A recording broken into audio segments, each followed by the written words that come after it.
All right, what is going on, guys? It is Adam McKay, Marf, and this is Marfoogle News. Today, we have a ton to go over in a short amount of time, so stick around. Today is going to be chock full of stories. So we'll be right back right after this, and live calls today at 2244-00-MARF.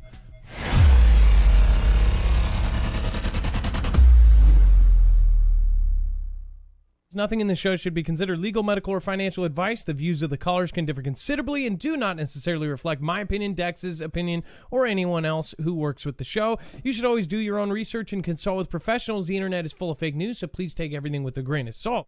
If you have not already, it helps us out if you end up going through any of our affiliates, and it helps you out if you end up protecting yourself against cybercrime.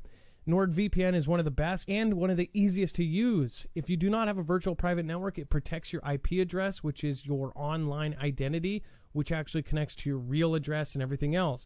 It also connects to you. If you know anything about how they are data logging and basically getting your profiles down, you can prevent that by having a VPN. Nord is, again, one of the easiest. Download it. It's like an on switch and off switch. All you have to do. Go to marfooglenews.com/VPN. Not only will you get a giant discount on this, but you will also be helping us. I appreciate your support, and I appreciate everyone that goes through any of our affiliates.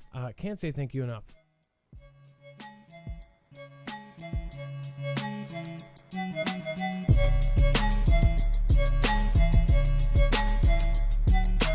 All right, what is going on, guys? It is Adam McKay, Marf, and this is Marfoogle News. Today, we have a great show planned for you. Again, lots of work has gone into today's show. So remember, if you're new here, you can always go over to marfooglenews.com and find today's thumbnail. Very easy to navigate. And once you find civilization falling apart / more Downturn, click on that. You will find that it brings you to a full bibliography of every single article, tweet, video, picture, document that we show you here today. That way you know exactly where we got this from. We list all of our sources also for education purposes or for creation purposes. If you want to make a video based on the news as well, you can use our website as a reference. Now, let's also remind you that at the very bottom there is a yellow bar that is web only / overflow. This is a 2-hour show, and whatever we could not fit into that slot would go down here. The overflow web content is down below. So make sure to check that out. There's an entire other show. Just click the show notes and description right below this video on YouTube. All right, and then Dex, let's bring in my co-host / internet brother, Dex James. What is going on, and how are you doing today? Well, hello, Adam, and hello, Foogle fam. I am doing just fine. So just to get right into it, I want to thank everybody that is here, and then Shawty's back, and Kale Parker Frazier, Gail Post, and El Sheepo Dago. Thank you for following over on Twitch, and then thank you for the many subscribers that just popped in right now, including Steve Post, Darren, thank you so much. It looks like Linda, and the ball is always in my court. Thank you for subscribing. All right. And then we have U.S. asks farmers, can you plant 2 crops instead of 1? There's only so much farmland in the United States when Vlad's invasion of UKR last spring prompted worries that people would go hungry, as wheat remains stuck in blockaded ports, there was a little U.S. farmers could do to meet the new demand.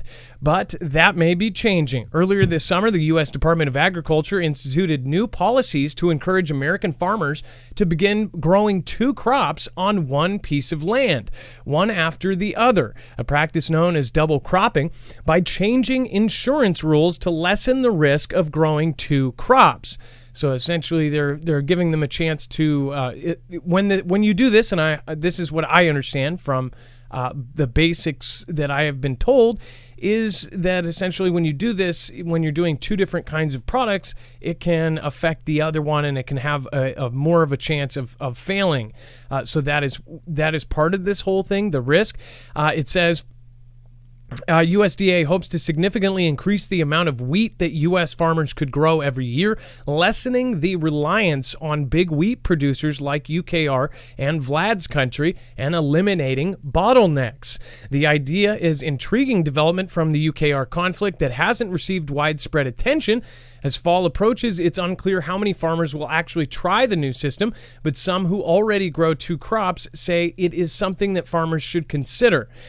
Quote, I think it's a great idea, said Illinois farmer Jeff O'Connor, who has double cropped for years and hosted President JB at an event in May to promote efforts to increase food production. It says, how successful will it be? I don't know. So first of all, this is somebody who directly was picked out by the administration to be their kind of like poster farmer. So of course they are going to say that. As far as double crop, I would just assume, and this is from not knowing anything about farming, is that it would be a whole lot of work to do this. It's already a lot of work to do farming, but to double crop. Are you a farmer? Do you know about this? Do you double crop? Do you not double crop, and why? Let me know in the comments down below. I know that we have plenty of farmers. In fact, we have some pretty large farmers in our group. So let me know. What would be the downside and the upside to this? And again, is this something saying that, we're going to try to go all American and go back to his speech a few months ago where he said, we're going to go back to Made in America and we're not going to rely on Taiwan for chips and all of this, which, again, I've thought that means that something's about to go down and we're not going to have all of these other countries to depend on. But what do you think? Let me know in the comments down below. And then remember, you can call in at 224-400-MARF. We just opened up the phones. Dex J is over there. If you want to get a hold of Dex J, go to 224-400-6273. That number is also scrolling down below on this line here. And also remember to press option 4. That will get you directly through to Dex if there is an open line. Remember, there's a lot of people calling, some people calling with 2 or 3 cell phones. So if you do want to get in early. It says, does this Area 51 image show a secret aircraft or a shadow of a cloud? A satellite image shows a large aircraft sitting outside Area 51's massive southern hangar, but there could be another explanation. So this is, they said basically it could be a cloud. Late last week, our inbox had multiple emails from readers pointing out what could be a large flying wing-like aircraft at Area 51, near the large remote 2014 hangar on the base's southern end. The low-resolution satellite image was taken August 1st and posted over at Sentinel Hub. To our knowledge, it was the first brought to our attention by eagle-eyed folks over at the DreamlandResort.com message boards. The image is certainly curious and just comes as 8 months after the conflict zone exclusively reported on a high-resolution image taken of the base showing a large fighter-shaped, exotic-looking aircraft in a movable shelter, which we, of course, covered. This is kind of an update to that story. In that story, they showed there was a satellite image of this gigantic craft that looked like a fighter, but of course was gigantic. It says the aircraft in the August 1st satellite image, if indeed is one at all, is much larger and appears to be possibly a V-shaped flying wing design. That is, if it isn't a shadow cast on the ground by a low-hanging cloud. It says, well, that seems certainly possible at first glance. The shape of the blob and its centering direct on the taxiway in front of the hangar, the exact utility of which remains a mystery nearly a decade after construction began, makes such an assumption less definite. The blob's color tone and even what appears to be shadowed outline also led one to believe that it is indeed an aircraft and not a shadow. So this is, again, part of the image and the blobbed out area. So if you look, and the size of this, to put this in perspective, if you look at the image, of a full-size bus would be, I would say, about 1/8 of the size of this blob. So this would be gigantic. This would be, 8 times as long as a bus, from the best guesses I've seen on Twitter. Because they've seen vehicles that are nearby. They've seen a full-on bus, tour bus type thing, and it is much, much smaller. So this is, of course, zoomed way out. So that would be a gigantic hangar and a gigantic craft. But is it, or is it just a cloud? What is your opinion? Give me it in the comments down below or in the chat. Speaking of which, thank you, Terry Martin, for subscribing about a minute ago. Joseph Collins, about 2 minutes ago. Love the show. Thanks for all the hard work you guys do all the way from West Tennessee. Thank you, Joseph Collins, and thank you for the support. Thank you for supporting Independent. Sam DeLola Cafe, thank you for being a long-time listener, and I appreciate that. And then Shotantan, Thank you for subscribing about 2 minutes ago. So thank you. Appreciate that. And welcome to the Marfia. What do you think it is? I will open up the chat here in just a second. And again, remember, you can call in at 2244-00-MARF. Again, 2244-006273. Flamin' Jackson is here. Jody Wilmon. Scooby-Doo right? Hey, nice to see you. RJL Harris is in the mod crew. Twirly Cashew. George Washington. Big Fizz. We have One Aunt B. Orion Jameson says, love your videos. Hey, thank you so much. Appreciate that. We put a lot of work into it. Rhiannon S. It's too hard to tell what it could be. Yeah. My personal opinion is, why even take a guess if it's this bad of a photo? Do you get what I'm saying? Like, it's literally a blob. I don't see how they're getting a craft from that, but if it was a V-shaped craft, I wouldn't be surprised. Or if it's a craft with a new technology that makes it, somehow camouflaged in some way, or some sort of new hologram technology or something. Who knows? They have all sorts of stuff now. And then Rare Rainbow. Sorry about that. Hold on 1 second. Rare Rainbow Scarf Cloud. Yes, that's what they said. All right, let me get this over here again. Rare Rainbow Scarf Cloud stuns people in G's country. Here's all you need to know about it. So they're calling it obviously a scarf cloud because it wraps around. So first of all, every time we see something that's just off the wall and completely nuts, there is always some sort of scientific phenomena that we've never heard of that is behind it. It says nature is magical and it occasionally allows us to witness its magic. One such video of a rare rainbow Pileus or scarf cloud captured in Xi's Haiku City is going viral on social media. It has been shared by several users on Twitter, and the video shows a mesmerizing view of a rainbow-colored scarf cloud over the city. The video was shot on August 21st, according to Mashable, and shows various cloud colors that together form a rainbow-colored canopy, giving the sky an unusually lovely appearance. It says, according to the World Meteorological Organization, the other WMO, Pileus Cloud is an accessory cloud of small horizontal extent in the form of a cap or hood above the top or attached to the upper part of the cumuliform, and I'm sorry for all those cloud experts out there if I'm butchering this, cloud that often penetrates it. It says that, of course, several Pileus may fairly often be observed in superposition, it added. Though mesmerizing, these clouds do not have a very long life, with the main cloud underneath eventually rising up via the process of convection to absorb the rainbow cloud. Of course, the rainbow cloud that's above. So if you look at the picture again, just to show you this is what they're talking about. So it actually wraps around the front of it.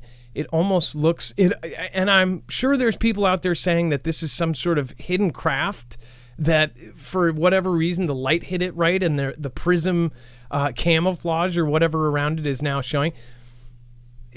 There's going to be people that go, oh, there's a perfectly explainable explanation for it. I guess I've covered this for so long. I have not heard of this in the last 5 years, and I've covered every kind of cloud because people have turned in videos of all sorts of different formations, and most definitely there are some really crazy natural ones. But it seems like in the last 10 years, and maybe this is just me, please tell me if I'm crazy, it seems like I'm seeing all sorts of different designs in the sky that I don't remember growing up with. Of course, grid pattern ones, and they say it's because of this and that and how it meets. I mean, like perfect grids. I've seen dots where it looks like a drop connect 4 board in the sky. I've seen lines that are so parallel that it's like unbelievable. Like, how could this be natural? Of course, I've seen the other stuff we've always talked about, all of the lines that turn into, of course, massive cloud covering of sky covering clouds. But this is just strange. What do you think it is? Look at the general shape of it. It almost looks like, just hypothetically, if it wasn't some natural phenomenon, wouldn't that be nuts if that was a ship above it? Look at how on the left side of it, It is pushing the other clouds out of the way, like there's something physically there. Is that a trip or what? Or have you seen this before? Have you gone, oh, yeah, that's a Pileus Paleololiospolium Colium Killium cloud. They happen every 1.4 million years. I saw one yesterday. I don't know. What do you guys think? Let me know in the comments down below, or call me at 224400-MARV. Again, that's 224400-MARV. Dope Heathen, Laura Elizabeth, hey, nice to see you. Just comment and go. Never saw it before. Yes. Okay, so quickly in the chat, who has seen this before? Derek Hartman's here. Viv B. Mr. EH, new to me. No, Adam, just a cloud. Beard Juice. Tara Smiles. G just reported they did seeding rockets. Thank you. So, and by the way, we covered that last week, and if you type in that into our website search, you'll find that episode. But they just did a project just a week and a half ago where they put stuff up there to prevent drought. So they are physically putting stuff into the sky to try to prevent their calamity going on. So that is a good observation. I did not make that connection, so really good eyes there and good memory. Janet Solons, and that's why previous stories and previous news really matters. Dwayne Glower, nobody, never seen that before. Paul Henry, China, they did that. Little Bear, yes, they said that the seeding, what was the rest of that? Dang it, it went by too far. Was going on, and it's still going on. Rainbows in my puddle. Let's see here. Calypso Moon, Paul, what looks like salt poured out of a cloud. It was on Monkey Works. Belinda 007, I'll have to check that out. Vlad's Clouds, Mr. D's. Let's see here. Deep State, Luna Beta, Gretchen Vono, they are just making things up now. Yes, yeah, they could be. Could be a fake photo.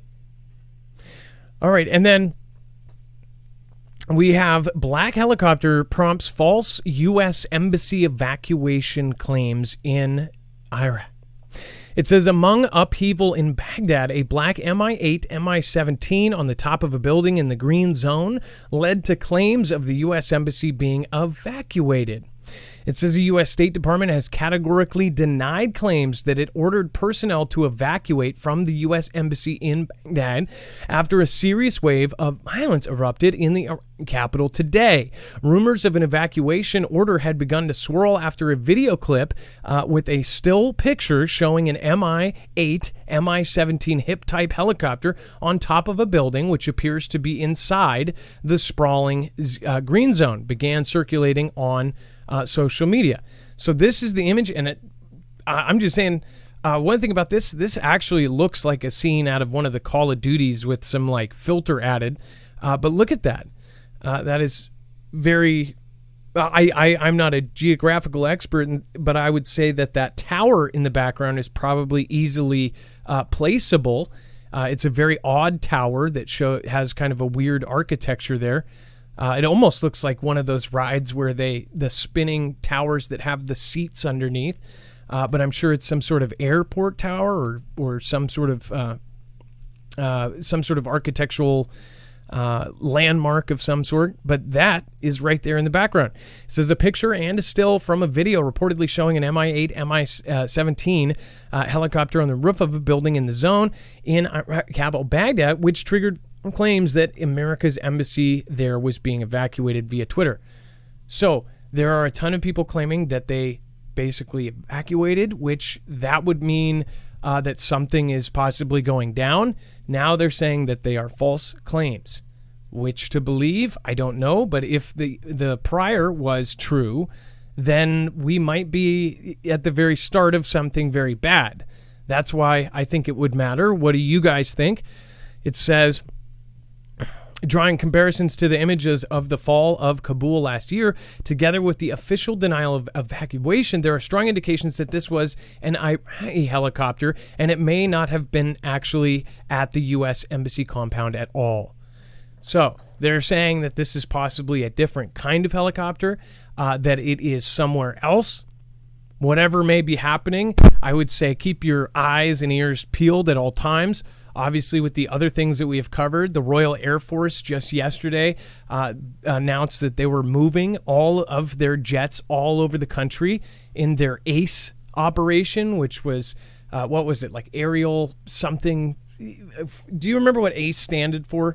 But basically what they did is they were trying to spread out their jets. So if they were attacked in any way, all of their eggs wouldn't be in one basket per se. So they put their jets all over the country, not only for fast response, but as a defensive measure in case they were attacked. And then, of course, that same day, Francis, the leader of the Catholic Church, Mr. POPE, he ordered that all of the money that is scattered around the world be basically collected back in the Vatican City. All of it needs to go back to the IUA or IAU or something, whatever their bank is called. And that kind of says like, hey, we need to get all of our money together and get it into one place, possibly predicting something may happen to, I don't know, the money, the financial system, or to the world. Same day, also, man, yesterday was a crazy day. Elon Musk tweeted the world ending by a meteor. It's just like, man. And then essentially saying that we are definitely like the dinosaurs, and we will probably perish like the dinosaurs if we don't change something. Of course, the same guy's trying to get us to Mars. Kathy Paina, thank you so much for staying here so long. You've been here for years. Aloha to all of my Hawaiian peeps out there. Aloha and mahalo. Let's hear Professor Lapopotamus. The colored clouds were shown off in Australia. Didn't see the rest of it, but so you've seen that in Australia before. Lily Boo, thank you so much. Scooby Doo Right, One on B, Comet Moon, and WS Jen. Nice to see you guys. And then Rebecca Snavely, late but here. Hello, Foogle family. Well, nice to see you here. Scooby Doo Right, thanks. Says caw. Carol McLean, thank you. And then Stephen McMahon, sent movie to address in contact info. They returned to no such address. Sent movie. They returned no such address. Sounds like an issue with the mail. Uber Viking, John Klopp, thank you so much. Kara Fuse, thank you for, looks like resubscribing. And then, of course, Lolita, thank you for subscribing as well.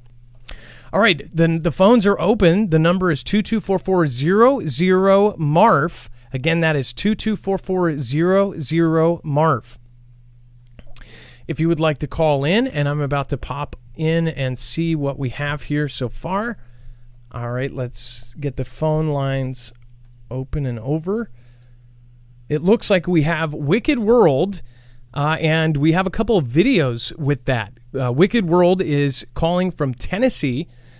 Dex, well, why don't we get Wicked World on? And it looks like he is. In the meantime, if you haven't already, make sure to go over and check out Energy. So I actually power this whole studio using a Flex 1500. I now have 2 batteries, but I actually ran it for a few months with one just because of how long I had to wait for mine. Again, I had to wait for mine as well. So this is one of the most coveted solar generators out there, and for good reason. It is one of the best. It is one of the most modular. It is one of the most portable, and it is one of the most extendable. You can extend this up to 96 batteries if you do feel like going just all out, but also you can actually take it with you. You can connect up to 5 batteries in a stack. And technically you could do more, but after that it gets, extremely heavy, and that's why I think they say that. But again, 5 batteries in one stack, and you can take that with you, plug in solar panels, and basically keep going. If you do lose power, a solar generator is great because it is absolutely silent. There is no sound that is produced from this generator. In fact, it doesn't make any noxious gases. You can have it inside your home. You don't have to worry about breathing any deadly gases. And of course, this is also modular, so you can actually edit it and change it around. You can put a supercharger mod right in the middle, and that actually allows it to triple the input. So instead of, say, if you just had a main head unit and one battery, you add the supercharger. Instead of 4, you can actually put 12 panels. So you can actually triple the amount of panels and input. That means you're charging it in a third of the time. Now with 4 panels and 1 battery, it charges in about 4.5 hours all the way to full, and that's plenty enough to get most people through a whole day. But again, with 12 panels, it would be a third of that. Think about that. So it's a really amazing system. You do not have to go with their proprietary solar panels, but I highly recommend them. They have a folding portable one that can actually be carried. I can carry 8 by myself with the handles that are provided. But again, this, you can also go to Amazon and get your own panels if you so want to shop around. But this is great because you actually get a huge discount on the different packages. You can get upwards of $170 off when you use the code Marfoogle. You are helping an independent news agency, and you are also getting yourself a backup for if the power goes out. It doesn't have to be the end of the world. If you lose power for any reason, whether it be a rolling blackout in California or any other state that now has them, or if you end up having some sort of earthquake, disaster, tornado, whatever it may be, this is great. On top of that, you can use it for work. You can take it with you to a job site, use it for drills. You can go and take it camping to your cabin and power whatever the heck you want. If you were just powering cell phones and wanted to keep something like this around to power all your stuff, if you were just charging phones, somebody asked me a question the other day, I think this would last weeks at that point. Again, it's 1,000 watt hours, and if you're thinking about 20 watt average charger, I mean, it would be a ton of charges. So again, make sure to go over and check it out. marfooglenews.com/energy with an I. There is a waiting list. There are so many people that want it, and there are low supplies of these. They're extremely well made, and they will last a very, very long time. All right, Dex, let's get Wicked World. Well, Wicked World, you're live on Marfoogle News. What's going on? Hello, Adam. So we have, me? yes, we have a video here. What would be the first one? Okay, if it's the Marfoogle Shoutro, it's something that I put together for you with a couple of my drone videos that I took of a storm. And now, when you all watch these videos, don't just watch it, but see it. See the shapes, see the designs, and watch how it kind of tells a story. Okay, all right, fair enough. And then it says that first one has some copyright stuff, so I won't play the sound on that. Oh, okay. The second one has that's copyright. the rainbow one. Oh, okay. So I can play this one. Yeah, the second one. Yeah, play the whole thing of this one, because you got to see the beginning of it. Oh, cool. So you did this with your drone, is that right? Yeah, I did it with my drone and then like all my little editing tools and stuff that I just kind of put together with your music. So and the things that I've caught. I just saw like a disc shape on the right side. That was a trip. So can you kind of explain what we're looking at? Like everything in the video is like strange disc-like shapes. Now, what's going on right here is a strange red portal being formed, and then this is like the lightning storm. With the are we skipping through it? Oh yeah, that's like a shape that I caught in the storm. Like all these are all like disc shapes that's like hiding in the clouds. And then are we playing it from the? Okay. Unfortunately, you have each picture only showing for about 1 second. So one thing I would say is you could almost let it sit on a couple pictures, but maybe it's the flash through for the beginning. By the way, beautiful shot of going through the clouds.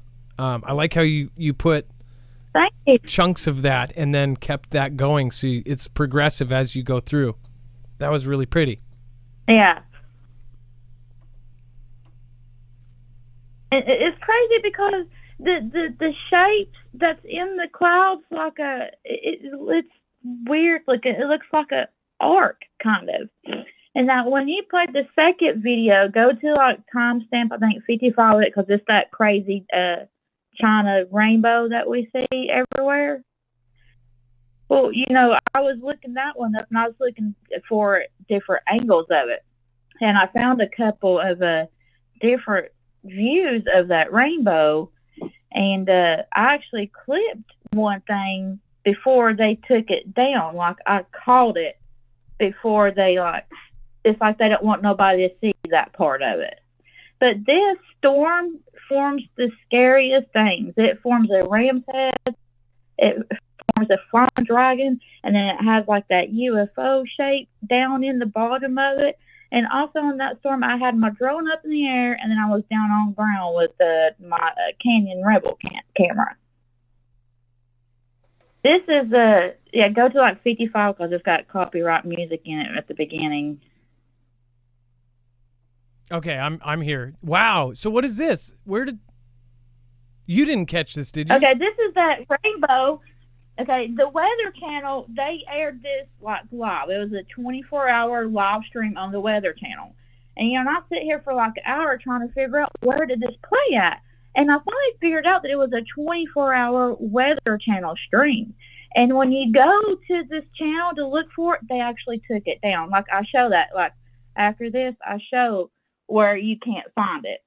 Like, see that? And the little thing sticking up right there, it looks like a part of a ship in the cloud. And then see how the sun's like reflecting on the other side of where the clouds are right there when it moves through it?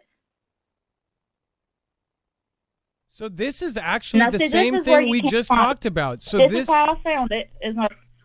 Wow. So wait, they say this is so rare, but yet this has happened to where multiple people caught it. And is that even the same city? Like, are these things like all over the place? Like, what the heck? I've never heard of this kind of cloud. I caught it before they took it down. But it was in the same city. Like, it happened in the same city. It's just where, like, so many people caught it and they were, like, recording it and everything. You know, I was just looking for different views in that same city, and that's when I found that shot of the storm. And it looks like this same looking ship-like thing that I caught in like a storm here in Tennessee, and it forms all like a flying dragon. I mean, like all these, like someone told me it was pareidolia, but what's the odds of pareidolia playing so much? And then there's like these glowing orange orbs. Like here in a second, you'll see this little orb thing pop up, and it's like when I turn to look at it, it'll go and hide behind the clouds.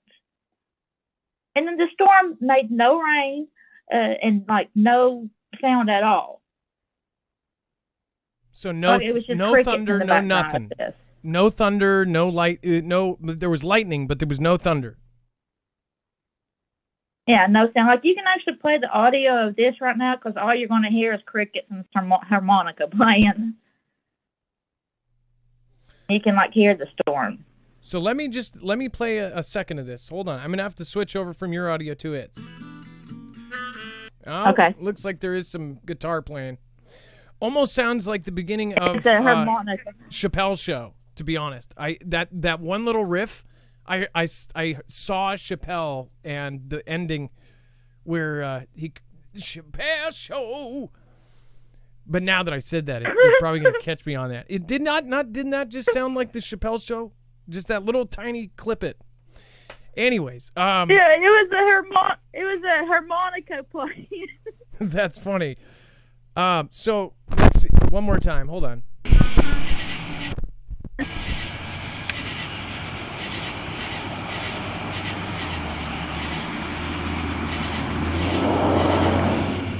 What an amazing catch, though.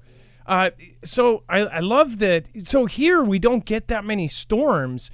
And when we do, they're really extreme. I don't know if were you around Wicked World when I filmed that storm and I went live when it was, they said it was over 4,000 lightning strikes in an hour.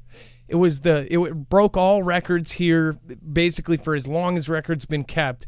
It was strike after strike after strike, and it was all around me, and it was scary. I mean, people were hiding people were underneath the awnings at the businesses. There was like a Fred Meyer and like a strip mall, and everybody was hiding. There was water coming down like crazy, but that was a loud storm. I mean, that was a very powerful one. To see that kind of lightning and no thunder, I don't know. It seems like that's happening a lot more nowadays. Oh. It had like all the like that storm right there that I just played was a record-breaking lightning strikes for right here near Oak Ridge, Tennessee. It's kind of awkward, Oak Ridge, Tennessee, strange lightning in that cloud. Like the cloud, it came straight from Oak Ridge. So I'm wondering, are the scientists over at ORNL doing something with, their little tunnel underground there or something causing this? I don't know. But, this was the same storm that was record-breaking lightning strikes was the one that I just video recorded. Well, it's most definitely a great video as far as there's every part of that had something very, very beautiful to look at. So what we'll do, Wicked World, as always, we will connect any of the videos that we played here today. The 2 videos that we played will be on our website. That first one, apparently the music is actually my shoutro, but she put all of the pictures of the storms and everything else to it. That one had some really, really good video footage as far as like in that first 10 seconds, I saw this very obvious like disc in the very beginning of that one. That one was really good. This one is really amazing too. So we'll connect those on the website and send people your way. I appreciate it. Well, thank you for being so polite, and thank you for being wonderful. And Wicked World, I hope you keep your camera up there and do more stuff with your drone. That is really cool. I love the stuff you did with that. Yeah, I love doing it. I do it just for fun, but I enjoy it. I love going watching sunrises and sunsets. And I don't know if you remember, you put a video of mine a long time ago of something I caught that shot out of the sun. That was like actually the first time I called in. Was whenever I played that, or you played that one a long time ago on your channel. I don't know if you remember that or not. Yeah, it was like it wasn't like a string. It was a video of something like escaping the sun. It almost looked like. Yeah, I've actually. It was a good video. I've seen a lot more of that here lately. Like I've actually caught like 3 or 4 things flying out at the same time out of it here recently. Well, see, this is the stuff I really like people to send into marfooglenews.com/playmyvideo. If anyone else out there has videos just like Wicked World, please send it. And then Wicked World, please keep creating and keep making these videos. We would love to show them more. So if you get some good... I sure will. The only downside I've ever seen, though, out of this kind of video, and this doesn't apply to you, is some folks that have done this, they do a channel and they want people to keep coming back, is then they start kind of editing their videos and making them kind of a little bit crazier and crazier. Just take your time and record and get the good stuff. And I'm not saying you have done that, but there was at least someone I knew that kind of edited and made it look crazy, and then it just totally loses its appeal. Then they don't. Yeah. But as far as, because there's a lot of channels that go over all the stuff in the sky. Obviously, Mr. MBB3 takes videos from all over the world. He does a really great job. Mm-hmm. If you haven't checked, have you seen Mr. MB333? Yeah, I watch him a lot. Yeah, I watch his shows all the time too. Somebody sent me a video and they said, well, I'm just going to send this to Mr. MB333 because you're not responding. And I think they waited about 2.5 hours for me to get back to their email before they sent a second one. And to be honest, I can't get to all of them. And I said, well, I can actually help you. I can try to reach out to them and get it over to them too. And then they said, oh, well, I'll send it to the secure team. And I was like, okay, I'll tell Tyler you're sending it over, I don't, there's no, people act like it's a competition of who does it first or whatever. I think we should all be able to cover the same video and have it on and give our opinion, because people are tuning in for our opinion of a subject. So I really, I think Mr. MB33 does one of the best jobs out of anybody showing people's videos. So if you send me something and I don't get it, please send it to him. Then it can see airwaves and everybody can see it.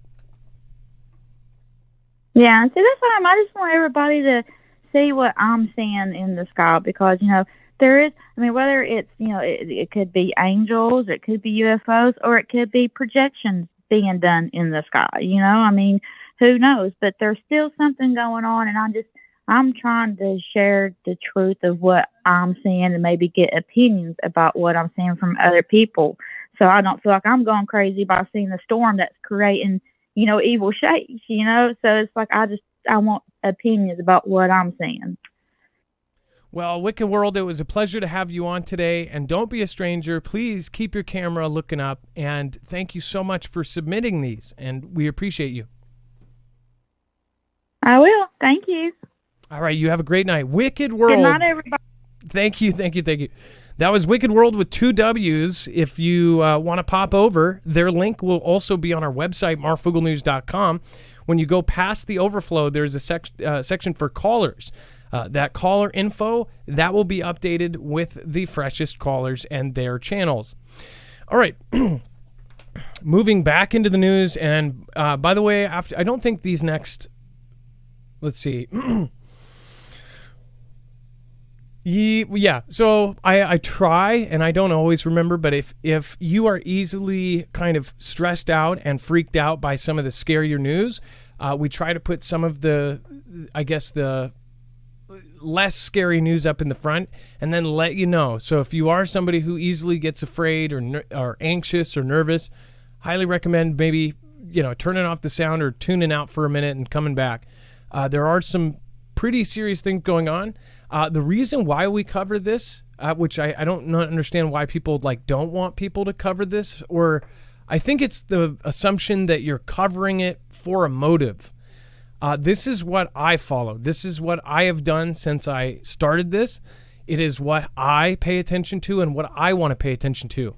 And what you will find with any successful YouTuber is they're doing what they would naturally be doing anyways, and they find all of the other people who would naturally be doing that anyways. So this is what we like. This is what we like to follow. This is what we actually want to pay attention to. And that's our choice as grown adults.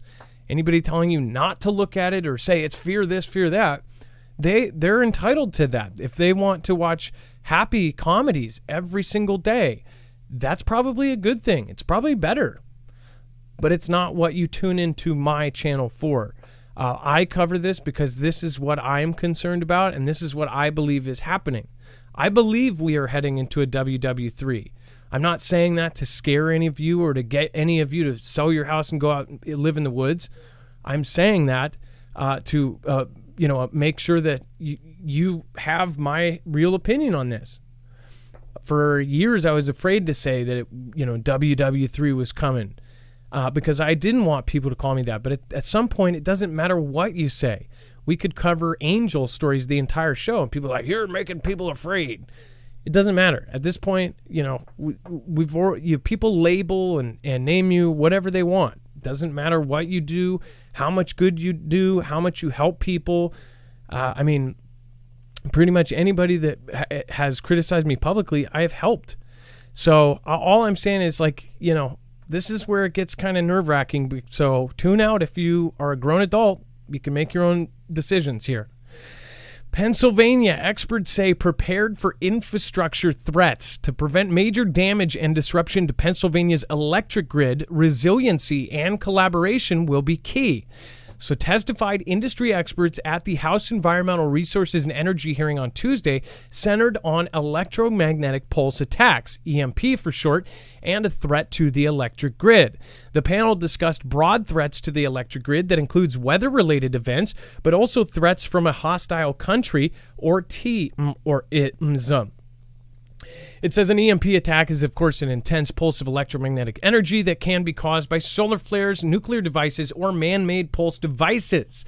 The attack can cause a black sky event, which is a wide-ranging and long-lasting disruption on infrastructure. Nuclear EMP has demonstrated potential to disrupt, damage, and destroy a wide variety of electrical and electronic equipment. It says that reliable, resilient energy infrastructure is vital to the safety, security, and economic health of our country. That was, of course, Drew Terrell, one of the leaders of the meeting. It says the PUC oversees utility services across the state, and requires them to have security plans and measures in place, as well as emergency response and business continuity plans. One thing I want to point out is almost every country, every state, every county has some sort of plan for this. And what I think is crazy is that as civilians, we are not supposed to, or at least that's the opinion of some. Some are like, well, I don't get why it's bad to have a plan for something, even if it's extremely unlikely. Those same people will go out and buy a Mega Millions tickets and look at catalogs of which yacht they're going to buy. But then they'll say, oh, you're crazy for preparing for this. It's like, you see the logic there? You're probably not going to win. And it's probably not going to happen. But at the same time, you can prepare for that. It's your own choice to prepare. As far as EMP and a coronal mass ejection will happen. That's the crazy part. It is on average every 140 years. It's been over 140 years. It's been about 150 or more since the last Carrington level event. It's an event where the sunspot will hit and send out a CME and a solar flare that hits us, and a very strong one. The last time it happened, we had telegraph wires. It was so strong that telegraph wires basically blew up. People in their headsets that were running the telegraphs, their headsets caught fire, and they had to take them off and throw them down and extinguish them. So that's how powerful it was, and that was with telegraphs, which were 10 times more sturdy and less sensitive than what we have here today. This will happen. It is an issue of when, not if. As far as the enemy version, like a nuclear or an EMP by a hostile country, that is the questionable one. But this is what I think is crazy, is we know the natural one will happen. It's just a matter of time. And when we do get an X-class storm that hits us, and if it's a really strong one, and eventually it's going to happen, it's happened on a regular basis for as long as the Earth has been around, but we haven't had electronics for as long as Earth has been around. In the Egyptian days, it might have made people feel a little, I don't know if it makes people feel lightheaded or whatever, or it may have affected some things or had static in there. I don't know if that even works, but people wouldn't have noticed. But now we have our entire civilization dependent on electricity and on the internet. And if this happens, it will be a disaster like nobody has seen that's living on this earth right now. And it's something that I think people should prepare for. 100%. This is a crazy thing. It says, the important part for me is the tearing down of the silos in terms of doing everything on your own, because you realize you need the need for coordinating together. While the threat of an EMP attack exists, those in the industry did not view it as overwhelming. It says, quote, we take this threat very seriously, and there's been a tremendous amount of progress. Senior Director of Applied Innovations at Analytics at PGM, a regional transmission organization that coordinates wholesale electricity movements. It says, we are way ahead. If you only look at 5-10 years ago, our understanding of the problem is pretty significant right now. It says, Barnaboux spoke of efforts in the industry to build layers of security to lessen the negative effects from EMP attacks. It says, quote, we try to achieve maximum reliability and resilience. He said, we are hardening the system, and I think there could be a potential for improving operating procedures if we enhance the coordination within the government and our industry. Some utilities are already expanding mitigation efforts, either in the way that the equipment is designed or retrofitting it, said Randy Horton, a researcher at Electric Power Research Institute who focuses on EMP threats. Updating infrastructure isn't as overwhelming a task as might be assumed. Hardening all substations or assets on the grid is not practical or even necessary, Horton said. With preparations and updates already in progress, experts didn't see an attack on the grid as catastrophic. It says, how prepared is the U.S. right now to basically mitigate coordinated severe EMP event? And it said the ability to us to recover, even though we have a blackout, we do believe that we would be able to recover from it. It says, please do not take this as a walk in the park. It is not, but it is a recoverable event. And then the hearing ended on an optimistic note. It says, I came out of the meeting more encouraged than I was when I came into the meeting. That was Representative Daryl Metcalf. And it said, sounds like we're prepared better. So there's good news. And again, we'd like to cover all of the news. This is saying that they are working on it, or at least they're trying, at least they're telling us this. I guess my message is that no one is going to save you, whether it be an EMP or a massive event, an earthquake, a Cascadia subduction zone, any kind of massive earthquake or event. You have to watch out for yourself. We have learned through events like Hurricane Katrina that everybody was out for themselves. When it got really bad, and like we're talking about disastrous beyond belief, we were so unprepared, it wasn't funny.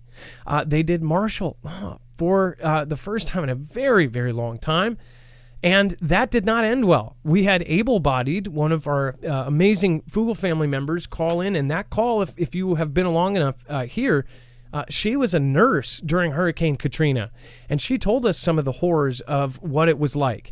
She was a nurse, so she actually had to have I think it was a subcontractor or some security person escort her to work. But she saw bodies and all sorts of crazy things on the side of the roads. And also, she said that she saw all sorts of shady stuff going on with the contractors that were supposed to be there. And also, all of the police, well, what happened? The police, they just left. Just like in some of the movies we've seen, I want to say it was World War Z, where he goes into the grocery store and they're trying to get groceries, and they see a cop and he puts his hands up and the cop runs right past him to grab medicine from the pharmacy. That's actually more realistic than half of these where the cop is, they're gathering up and trying to be their own militia. No. They're going to go save their own butts. In Hurricane Katrina, the police, even the ones that did interviews, said, I left my post. I went to go save my mom. She was in a nursing home.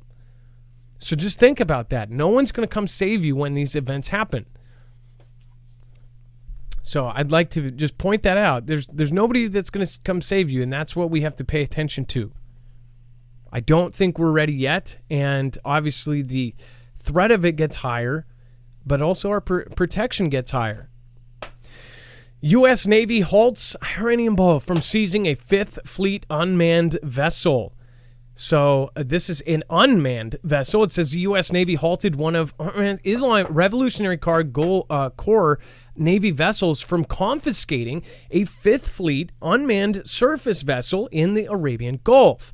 It says U.S. Fifth Fleet sailors spotted an IRGCN support ship, Shahid Baziar, towing a sail drone Explorer USV, part of a network of manned and unmanned vessels the fleet operates.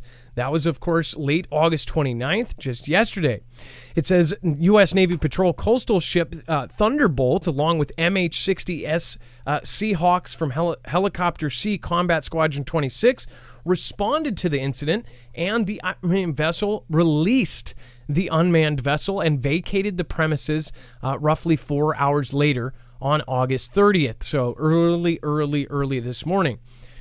It says IRGCN's actions were flagrant, unwarranted, and inconsistent with the behavior of a professional maritime force. Saying their military basically, they were trying to jack it. They're like, finders keepers, y'all. That's what it looks like anyways. Imagine finding a U.S. drone and thinking, we can just take this. Those things have every sort of tracker camera and whatever else. That's like they were almost trying to get in some sort of beef. It's like, we're going to take this. Maybe it was a game. I bet they were playing dice. They were playing something. They were putting down $5 bills on the table saying, how long do you think it takes until we get Blackhawks here? Don't know. But whatever it was, this is the kind of stuff that can be hot points. Luckily, it was an unmanned vessel, at least this time. But it would be, again, not the first time stuff like this has happened. And NK has up to 5,000 tons of cyanide and other chemical weapons. It says U.S. and South Korea must adjust war plans to focus on actual chemical, cyber, and nuclear threats, think tanks say. So this is some of the folks named in these think tanks, some of the biggest in the world. In fact, some of the named versions of who is talking about this. This is some pretty incredible people saying this. It says NK has amassed a significant inventory of chemical weapons and likely possesses enough nukes to conduct electromagnetic pulse attacks, according to a new joint report from leading U.S. and South Korean think tanks. The report, published Tuesday by the RAND Corporation's National Security Research Division and the Seoul-based Asian Institute for Policy Studies, states that the DPRK likely possesses between 2,500 and 5,000 tons of chemical warfare agents, including chlorine gas, cyanide, sarin, and VX. If deployed in ideal conditions, the report estimates that a 1,000-kilogram sarin attack could take as many lives as 125,000 people. It says that would be just in SK. They estimate they place a 12.5 kiloton nuclear air blast over the OK. So again, I read that wrong, but the same estimate. So if they put a 12 kilogram nuclear blast over a place, that chemical attack would do the same damage as that. Now you can go to that map, that nuclear map, if you've ever played with that. It's a website that allows you to place anywhere in the world, and I have no idea like who thought that thing up, but it shows you can basically go through all of the listed nuclear bombs that have ever existed, from the Fat Boy all the way up to the Satan II, and you can place it on a map and not only see what the initial blast radius is, but the radiation blast and even the drift. And essentially, you can look at what a 12.5 kiloton nuclear blast is. It's a big one. So chemically, if you're thinking logically, if you are the enemy and you're trying to do as much damage, something like that would be an incredibly horrible thing to do, but it would be efficient. And we don't know what they actually think like, but they're pretty nuts, to say the least. For this reason, the authors say that the U.S. and SK must adjust their war paradigm to focus on the actual threat that NK poses and prepare for the right war. Kind of weird they say that, prepare for the right thing. So are we actually preparing for a conflict with NK at some point? Obviously, it wouldn't be directly with it wouldn't be just with NK. NK has been meeting with Vlad. NK has been meeting with G. If you remember, before all this stuff started, right before CV, they were all meeting. They were meeting on trains and planes and automobiles. Only John Candy wasn't there. There was no fun and laughs.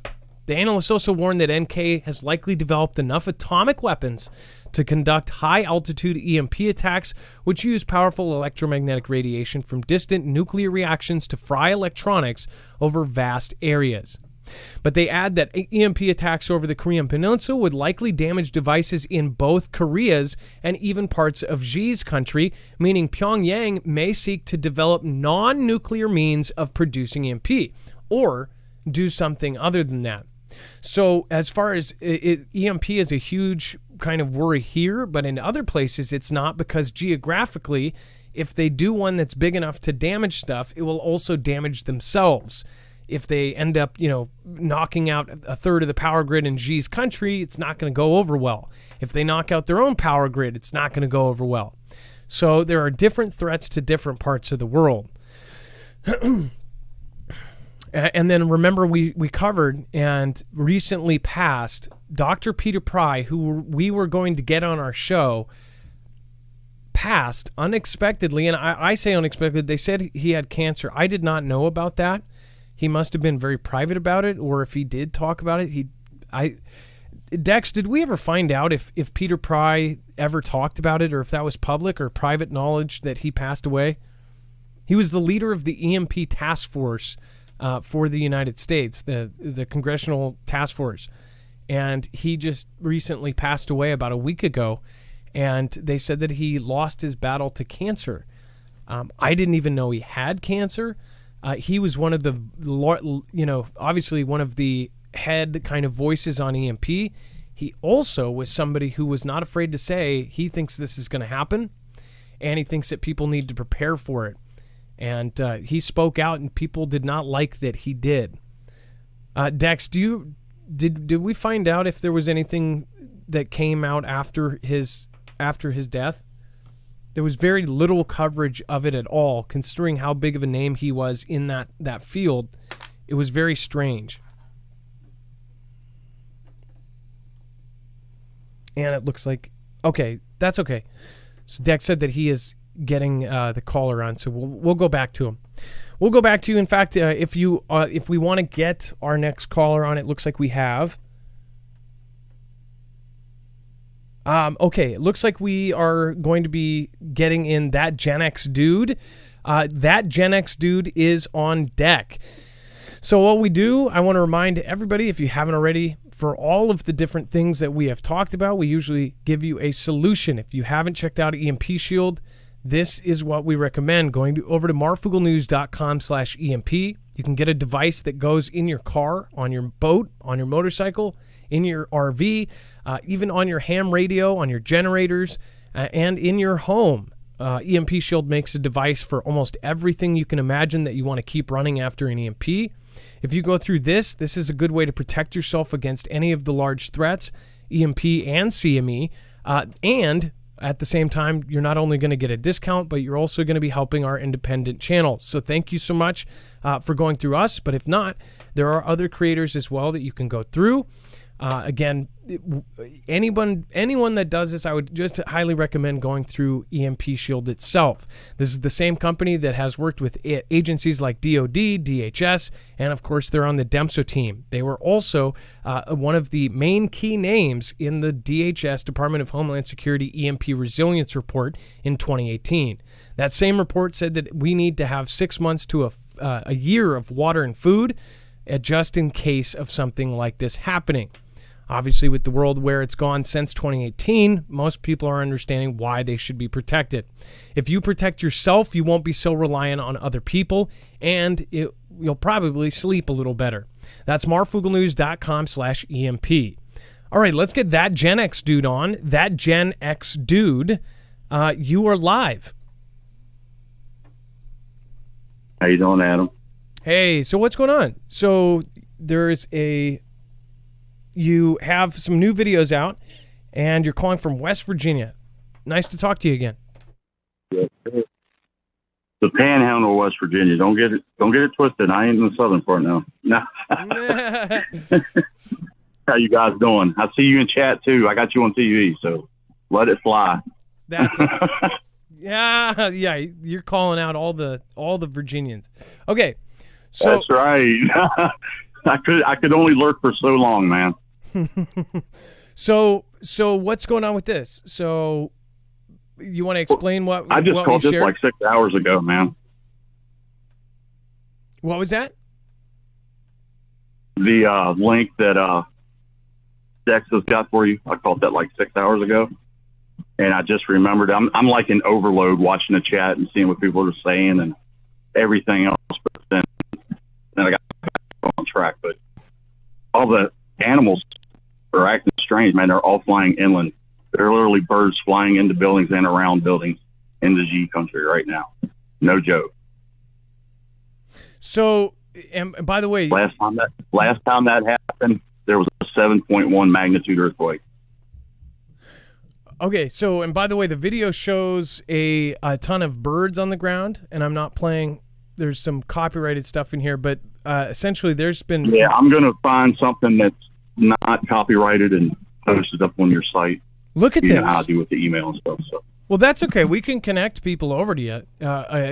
It's Yeah, I'm gonna make a playlist of some of this stuff so people can go right in and watch it. So make it even easier. What do you think is happening here? Do you think this is related to the polls? Do you think this is related to seismic stuff, or why do you think all? I think it's related to everything. Go ahead. I mean, I've never had butterflies calling into your show until I watched this video. Remember, I'm the quarry guy, I'm the farm guy, man, and just I grew up around animals, man, and when that happens and when it's getting this strange, you best be on your toes. Yeah, well, this looks pretty horrid. As far as all of these die-offs, did you see the last couple days we've been covering a lot of different fish and other things that have been dying off? Yeah. I've gone down the rabbit hole, Mark, and I don't like it. Well, another person who puts a really good collection of these things is Jason A. I've been seeing him get criticized a lot lately. Faithful watcher. But he does. It's been a minute, but a faithful watcher. Yeah, he does a good job of putting together all of dated. He'll put a collection of dated collections of videos one after another. So he's probably one of the best. He recently posted that he is getting like 80% of his views have been reduced. I mean, he's a huge creator, over 1 million subscribers. He's one of the biggest channels, and he does a lot of videos that. I'm just a little guy. I'm just trying to help. Yeah, well, no problem. So, what does everybody else think? Put it in the chat. I would love to hear your opinion. Why do you think there are so many events like this, as far as birds and fish and all sorts of things dying off? Do you think it's related to shifting of the Earth's magnetic poles? What do you guys ever heard of a wives' tale, Mark? Yes. Well, let's see how old some of these people are. What happens when you get a sign that a bird flies directly into your window but doesn't survive?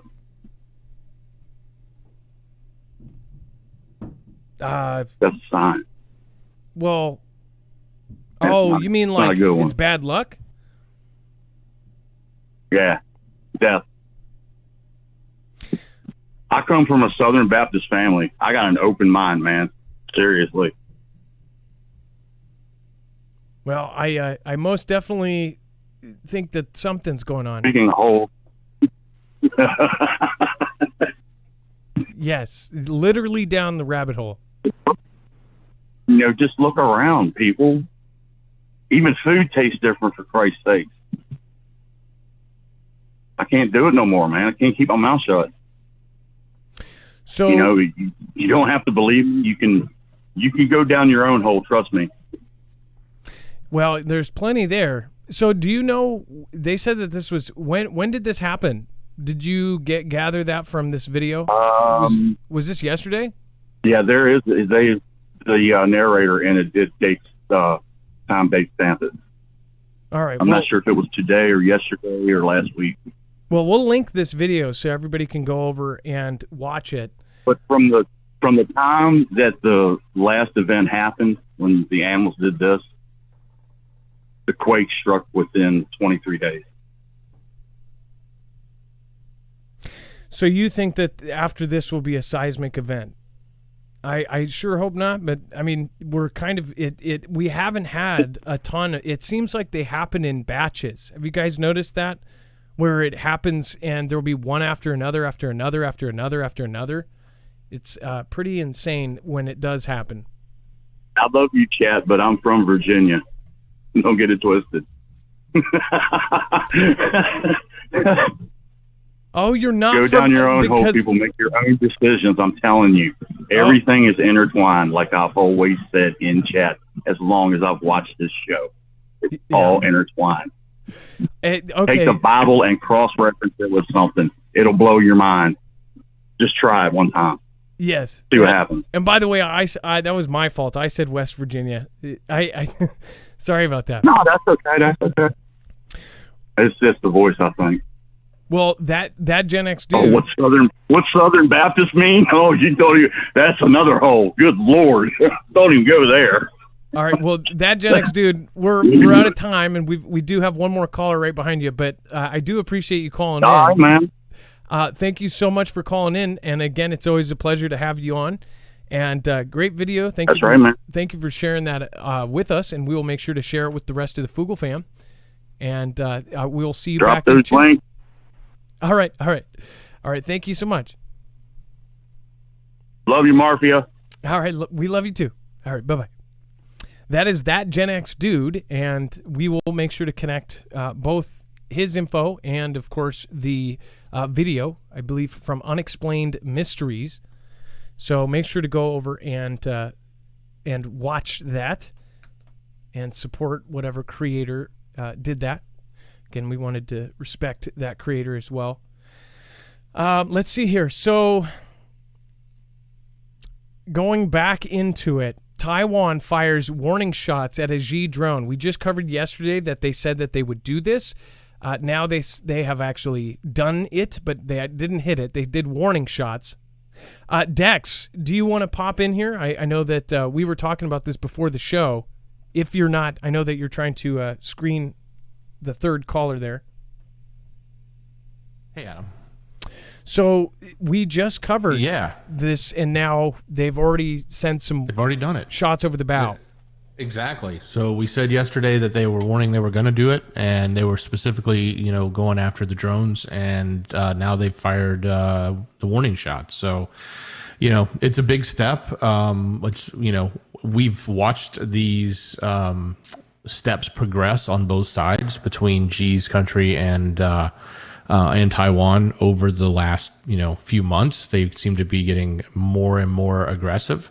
We're definitely getting closer to that point where it can turn into, a little bit more of a heated thing than just the words and the rhetoric and the drills that are running around when they start actually striking each other's equipment. That's what we've said. So obviously it doesn't sound like they actually struck. They just, actually fired. So we've, certainly seen that before in the past with other adversaries. Not that would be excusable. It's certainly a very big deal when it happens. So we'll have to see how this is taken and if it goes to a new level or not. Well, and it's mostly, from what I understand, is the ones that they're really sending over the line. Recently, it's been a lot of unmanned drones. And then we have Gorbachev, reformist Soviet leader, is dead at 91. Obviously, he was 91, so it doesn't, in my eyes, this kind of looks normal here. But anyone in this kind of area, in any country, anyone who is a political leader of any kind, anyone that's in the top tier of people that passes away right now, people kind of question it for obvious reasons. But it says, adopting principles of Glasnost and Perestroika, he weighed the legacy of 7 decades of dominant rule and set a course presiding over the end of the Cold Conflict and the dissolution of the USSR. Of course, many of you probably heard his name a million times over his life. Dex, go ahead. Well, Adam, what I was thinking when I was reading about this, because this just broke. It broke, maybe 5 hours ago, 4 hours ago. And, on one hand, with all of the conflict that's going on, it's like, okay, well, one of their big leaders has passed. So that's a kind of a big deal. But on the flip side, the guy's pretty old. So he was, up there in age, and it's not, I don't think there was anything specific behind this other than he probably, passed due to his age and for whatever normal reasons that they may specify at some point, right? But it's also an eventful thing when you think about like the fact that he was the one that basically, ended the Cold Conflict. He was the one that, allowed the wall to come down. I mean, he's also the one that stood before it and didn't, but he was the one that was there that brought it apart. So, we've talked a lot about, specifically around the ambitions of Vlad and how he wanted to bring back, what was originally the USSR, or sort of take back those states, if you want to call it that. This is the guy who actually let it all go apart. He basically crumbled the USSR at the time when it ended. So he was the one in charge. So it's kind of monumental in some ways, and but at the same time, I don't think it's nefarious or anything going on. It's not like he was in trying to circumvent or do anything or usurp leadership or anything like that. I think that was not the case in this. But the timing of it is, right here in the middle of all the conflict that's going on with Vlad and with the country and what they're doing in UKR, and more specifically what they're doing with the West. And then, some other things we're going to be talking about in a little bit about what they're doing with their own allies and some of the big events they've got planned. So, timing is not suspicious. It's just sort of one of those eye marking or ear marking points in time when you go, wow, the guy had to go out at this moment. I know, especially right now after all of these other suspicious perishing of political leaders and all of the different threats that have been going around. And then, of course, he passes away. Think about it. If he was taken out, so say if he was a healthy 91 and was probably going to live till 105, would Vlad and his country say that it was a natural death, not to make it look like they just got one of their, big leaguer leaders? I don't know. What do you guys think? Let me know in the comments down below. And then, of course, I have a few thank yous to say. Thank you so much. Let's see here. Terry Martin again, welcome to the Marfia. Bumblebee, thank you for subscribing. Awesome name there. Pat W, you know my answer, Adam. And then me speaking 75 says, I have Walmart coworkers waking up because of sharing your channel. Hey, thank you so much. I'd love to ask their opinion and your opinion on, what do you guys think about what Walmart is doing with the self-checkout and bottlenecking everybody into one, at least the ones here. I don't know. I can't speak countrywide. Somebody made a comment and said, well, our Walmart doesn't do that. I think from what I hear is most of the metropolises and most of the big cities, like Seattle and in California and other places where there's big cities and big Walmarts, the superstores, they are doing it. And what I said yesterday is basically there'll be 50, 60, 80 self-checkouts. And they'll open up all of the self-checkouts. They will not have a single human line. And even if you have a full, cart of stuff, of groceries, that you still have to go through self-checkout. And now they have the bigger ones that are like you're doing your own groceries, right? Well, if you have cash, they funnel you down to one machine. And they say it's because there is a change shortage. But one machine. So anybody that is using cash is then going to that very surveilled machine. They've got the camera above, the camera here, the camera underneath. They know what you're buying. They know your face. They got facial recognition on all of the Walmart cameras now. And basically they are... And by the way, Walmart is one of the biggest kind of co-opers with the government. Walmart and Costco both have, contracts and different things that they do. And in the case of an emergency, they would, bust out and help or whatever. But it's like everybody is funneling down to one machine out of an entire store with, 80 freaking self-checkouts. Anybody who's using cash, they have now gotten them to one after another using it at that machine. And I just think it's like my opinion is they want to know every single person who's using cash rather than card. If you have card, you just go right through. I would love to hear their opinion on that, and I would love to hear their opinion on everything that's going on, what is coming in, what's not coming in. What are you guys actually having shortages of? Is it a lot of stuff from China? Is stuff not coming in? Let me know. But thank you for spreading my channel. And if you work at Walmart, I understand how incredibly frustrating that job can be. Moto Stacker, thank you. And I appreciate you. Stiletto Czar, look up the Mercury Project. I will, Stiletto. And nice to see you again. Matthew Kamaleski says, have you ever heard of NASA reference publication 1207? August 1988, it talks about flying over a flat, non-rotating Earth. Matthew Kamaleski, no, but I will look it up. I am always open-minded to see anything as far as that goes. And then Fluffy, thanks to all of you for your hard work. All of you, been here with you since 2018. Fluffy, I know you have, and thank you so much. I appreciate that. Little Bear, thank you. And again, Scooby-Doo-Do-Right, I appreciate you, and thank you. Vlad and the U.S. are entering dangerous and uncharted nuclear territory. So this is, again, this is from Politico. It says, fighting around a UKR nuclear power plant is poisoning arms control discussions and feeding fears of a diplomatic break. It says, when President JB and Vlad met face-to-face last year, they proudly touted how even in periods of tension, Washington and Moscow cooperate on nuclear issues. A year and a conflict later, even such existential level cooperation appears shaky.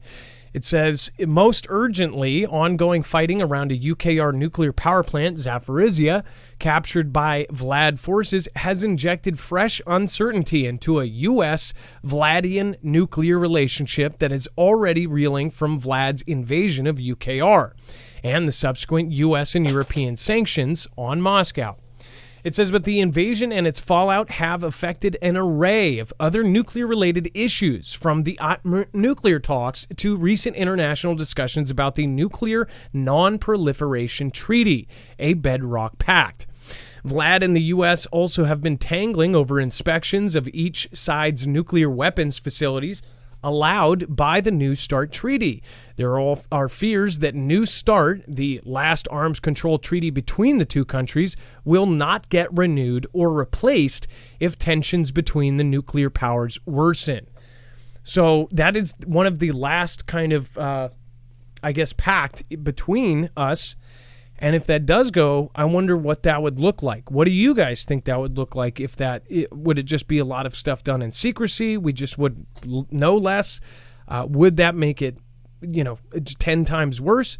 Vlad and the United States have two of the largest nuclear arsenals in the world. Even during the cold conflict, Washington and Moscow were able to cooperate on ways to avoid an atomic disaster. Still, the sensitivity of anything nuclear related means both countries must reassure the world that they can cooperate now, former officials and analysts say. The U.S. and Russia, despite their differences, have a special responsibility to avoid nuclear catastrophe, said Daryl Kimball, executive order of the Arms Control Association. It says, I really do think both sides have an interest in continuing arms control treaties. It's not just PR. The question is, can they get over all of these problems and obstacles that Vlad's invasion has certainly created?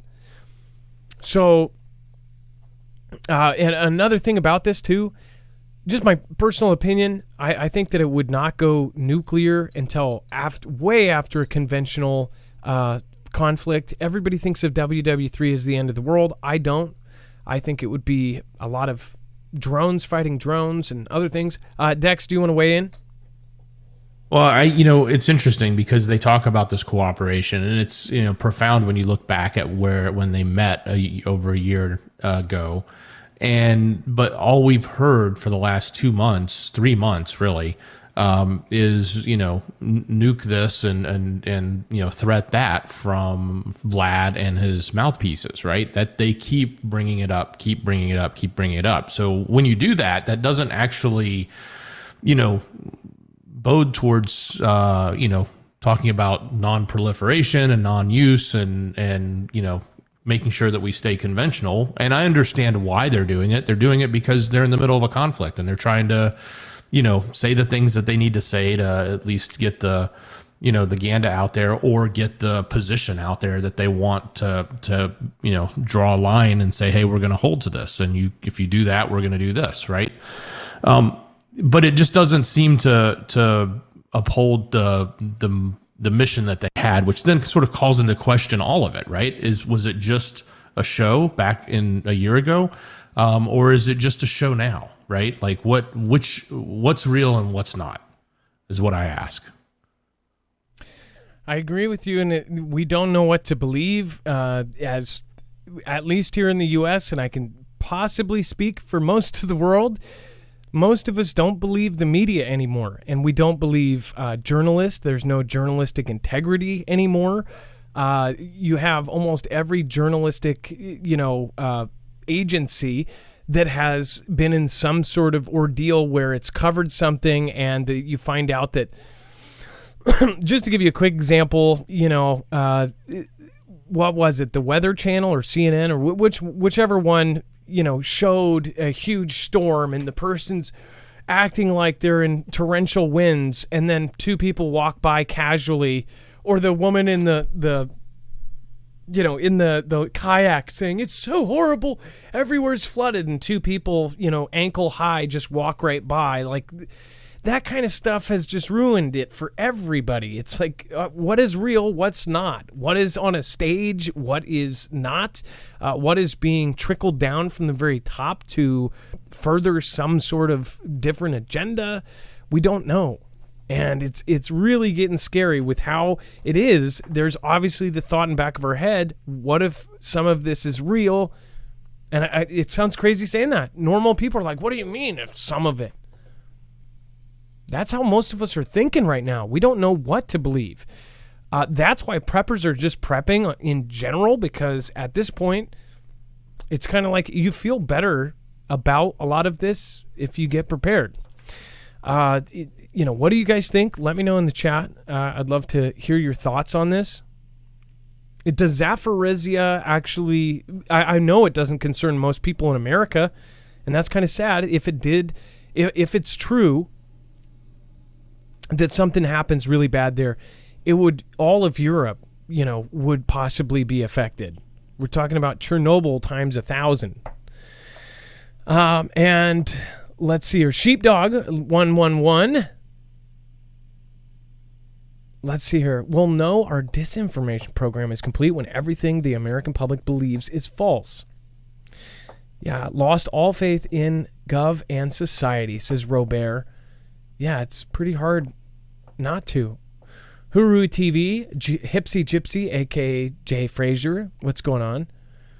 Yeah, it's unbelievable how we just can't, we don't know what to believe. And that's sad. There's not one kind of agency that everybody believes. They've even done polls on it. Even the BBC used to be somewhat neutral. Now everywhere is far to this direction, far to that direction. And if they are far to any direction, that means they're not going to be covering things with journalistic integrity. They're going to be covering it with a bias. Life is better on stilts. I love Jesus Forever. Thank you so much for over on DLive. Bear Lover 92,000. Thank you for multiple supports over on DLive.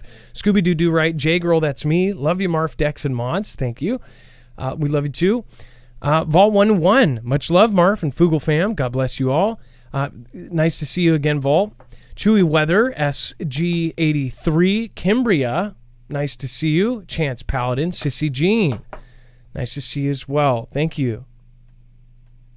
And then let's see here. I think I missed Machina Opus. Machina Opus, I appreciate you and thank you so much for your support. All right, we have our third caller, and I'm going to pull this up and let's see who is on the line. It looks like...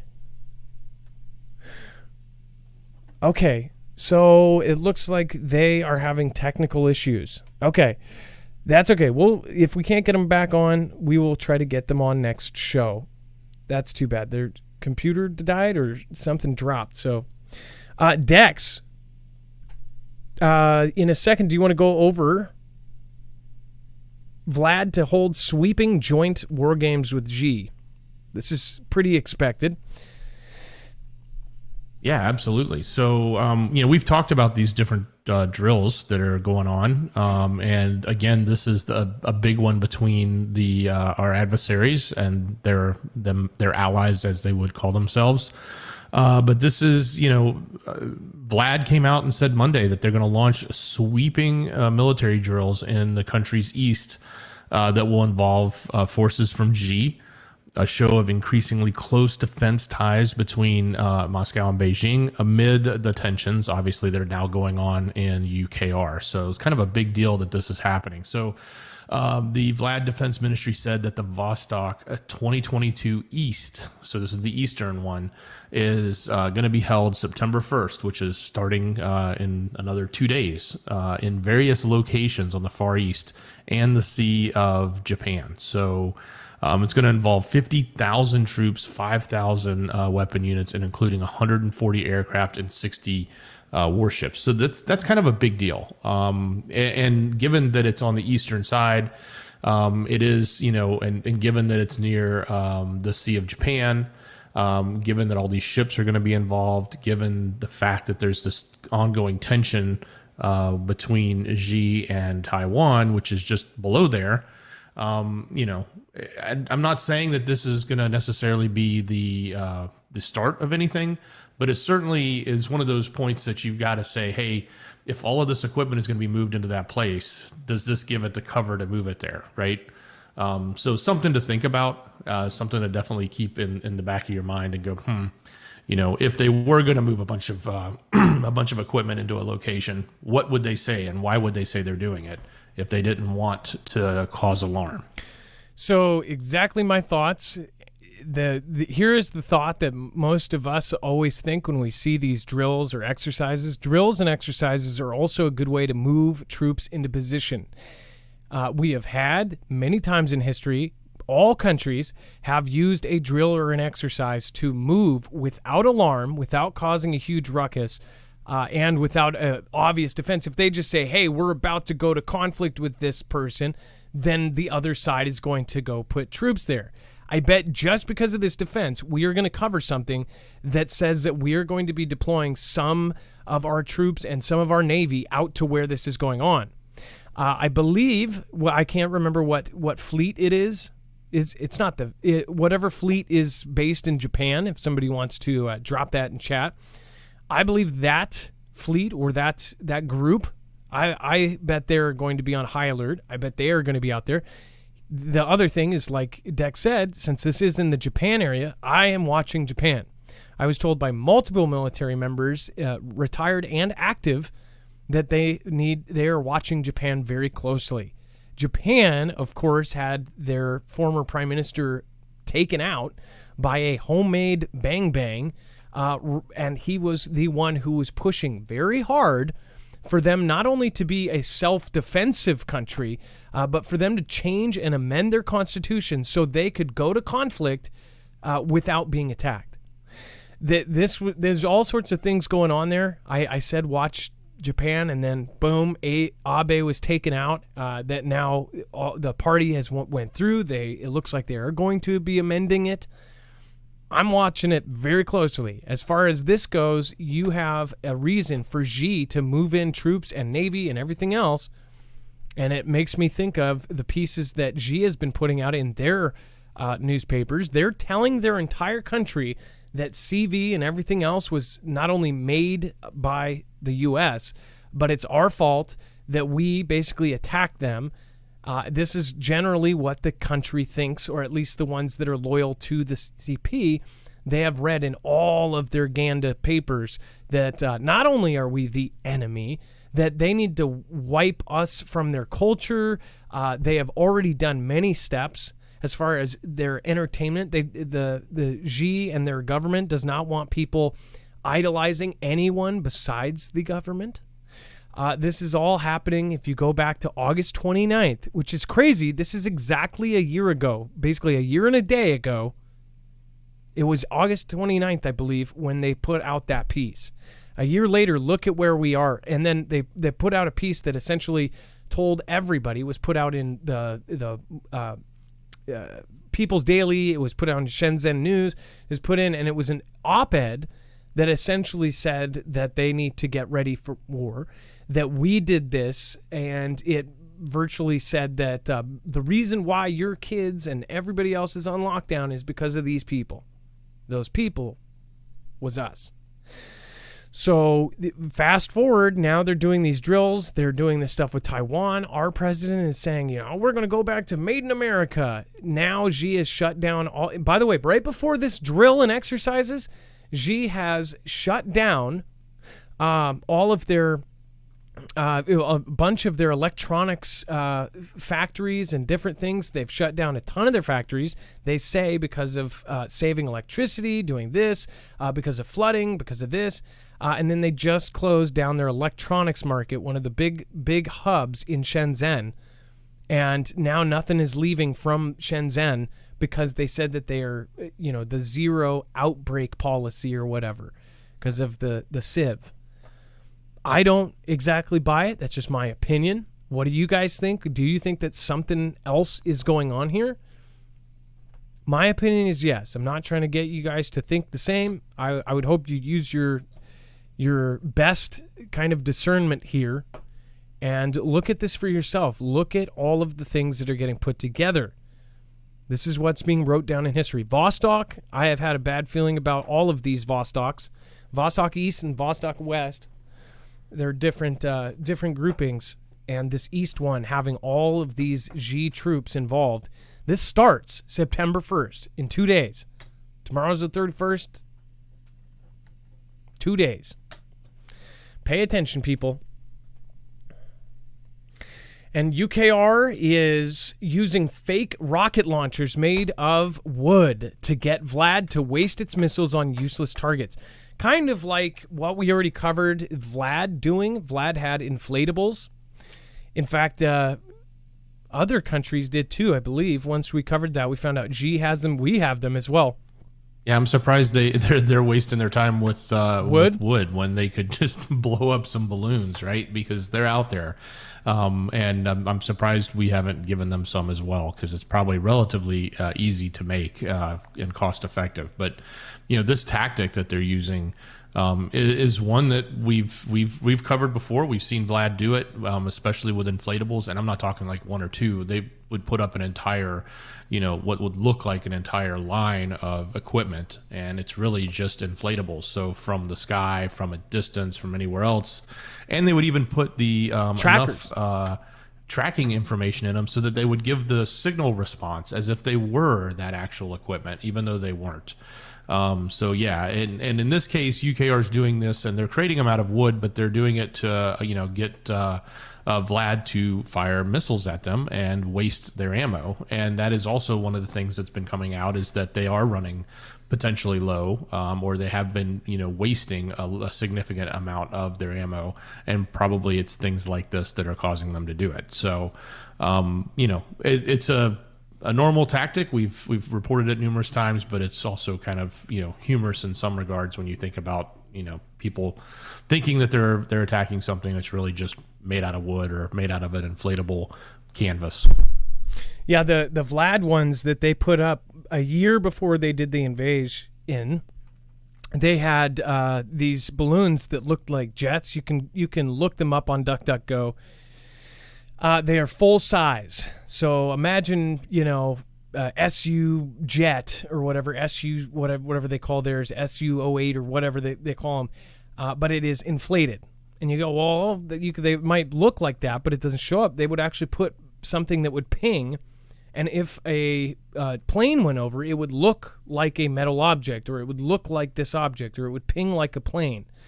So they went pretty advanced with a very unadvanced kind of solution, and it would look like a whole fleet. They would have lines of basically, HIMARS type vehicles or launchers that were inflated.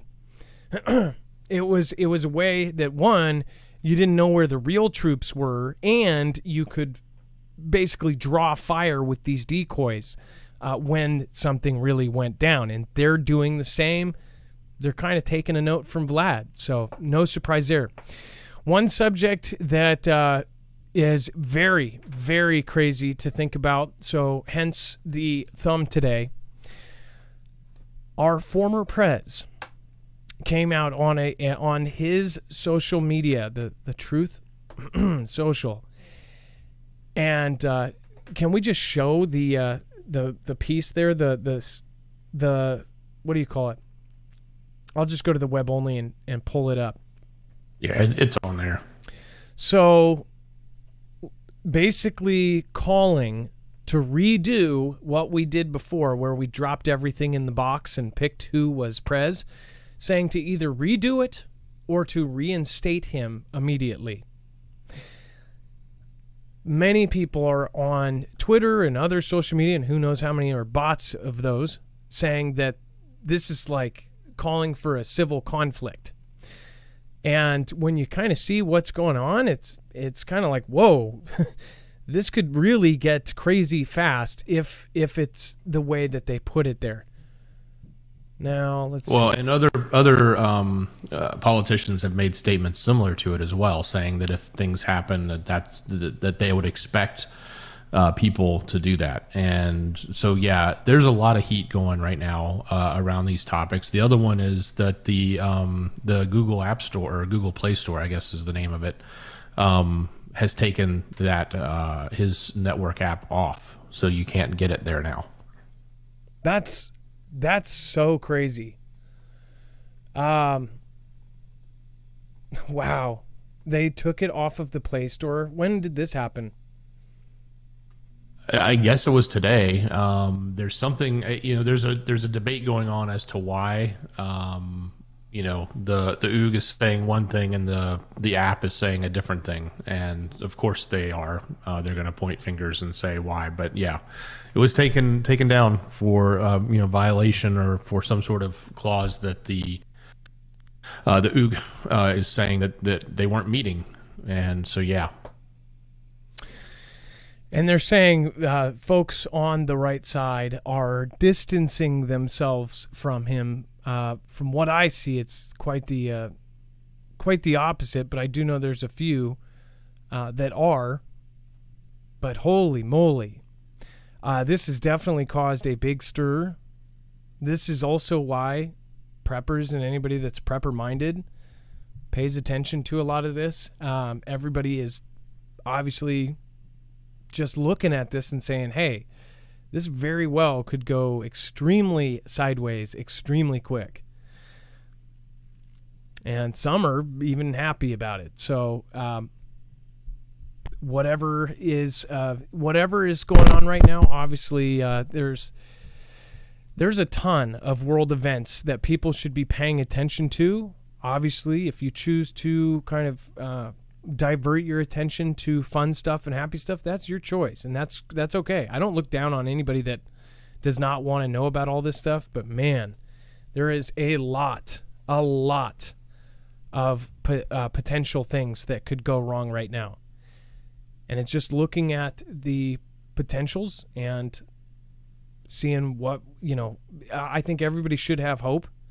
I will give my quick opinion on this. I think that WW3 will not be immediately just absolutely horrendous.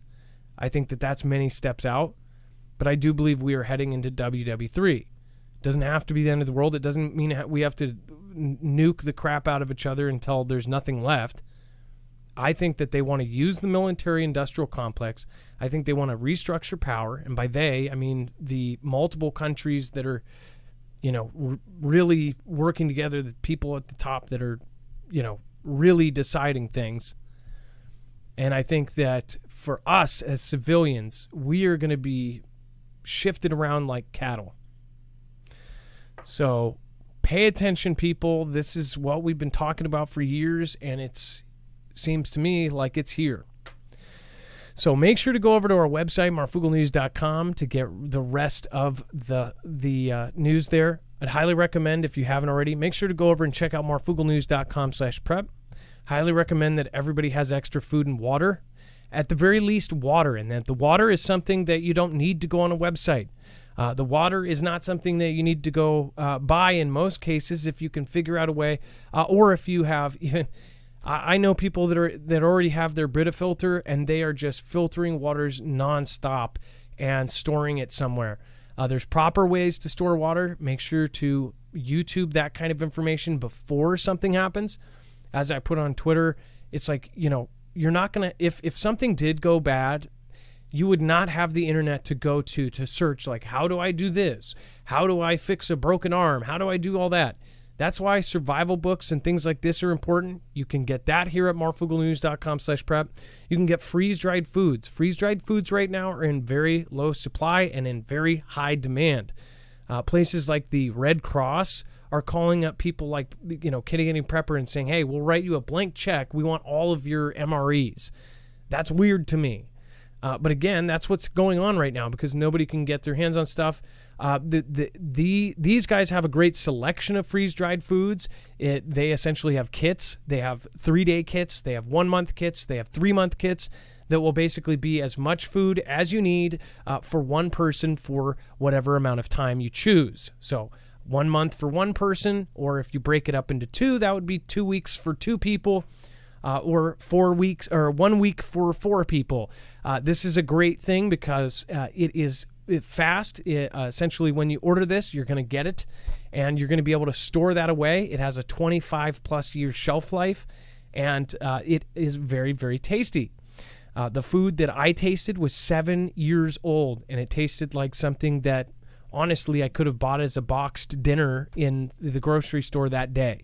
So it's really, really good. It has 2,000 calories. It's based on a 2,000 calorie per day setup, and it is really, really economical. It's a great thing to have as far as backup, and it doesn't have to be for the end of the world, WW3. This is just for general prep, for having backup. Also, people are buying these because the price has tripled in the last 3 years on MREs and freeze-dried foods. They are getting in high demand because of CV and everything else that's happened.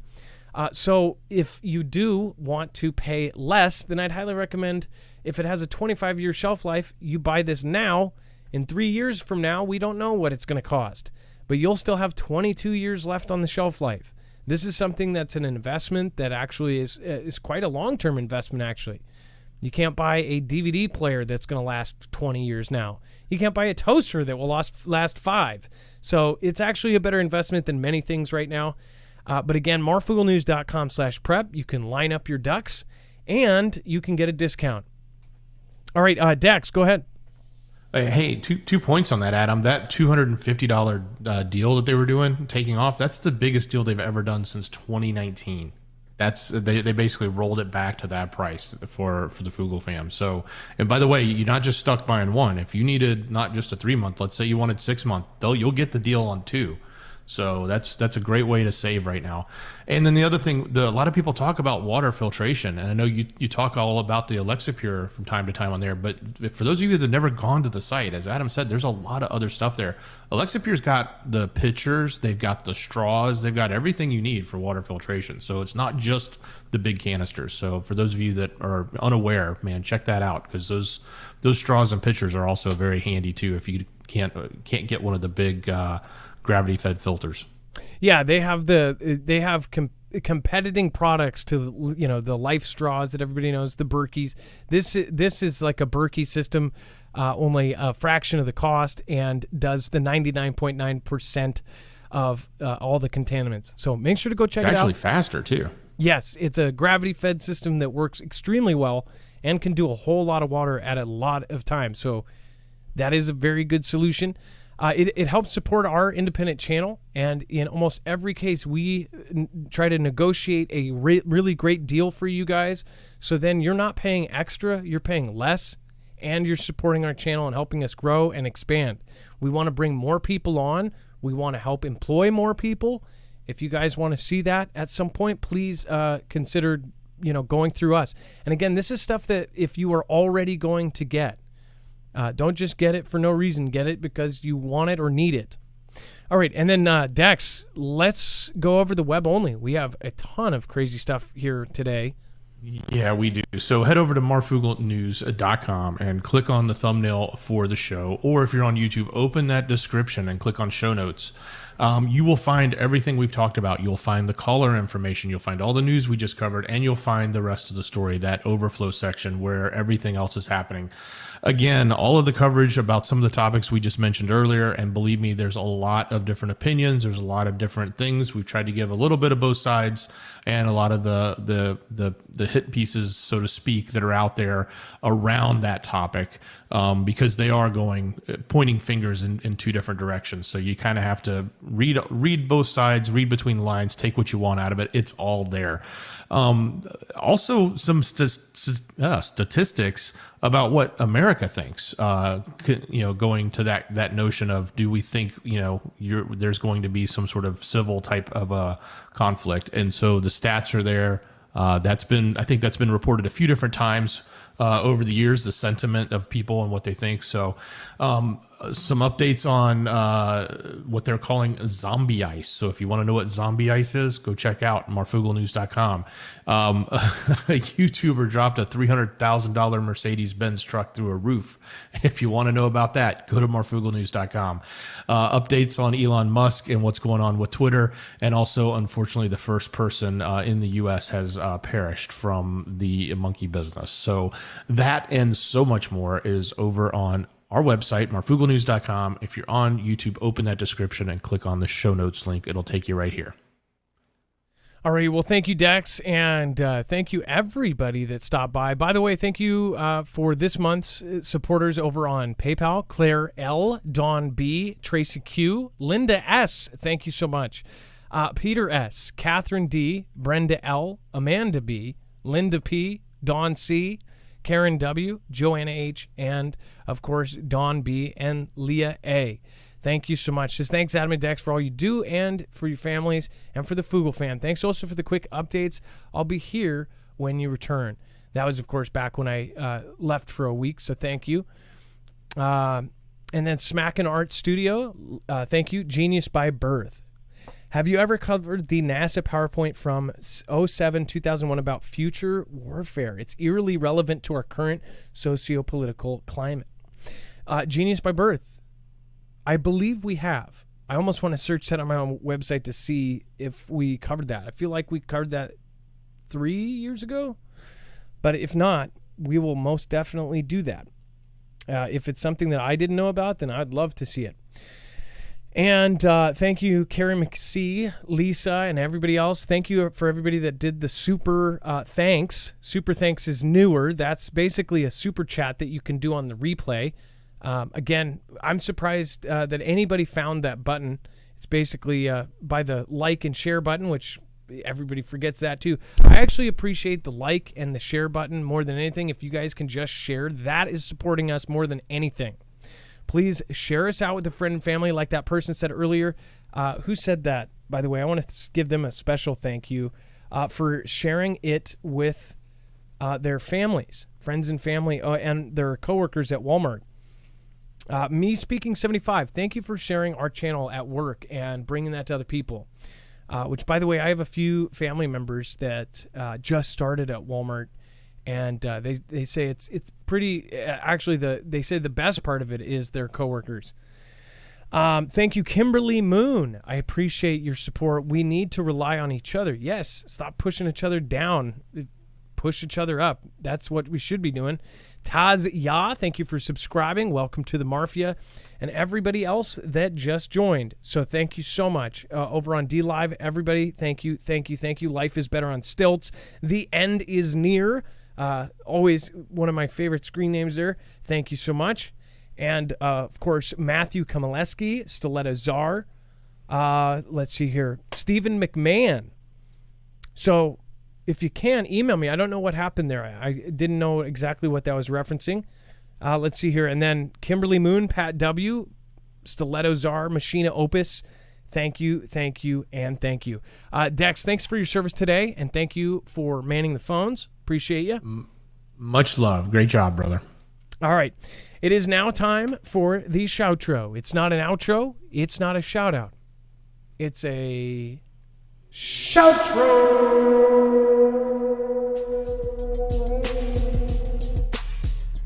It's where I say thank you to the people that matter most, you.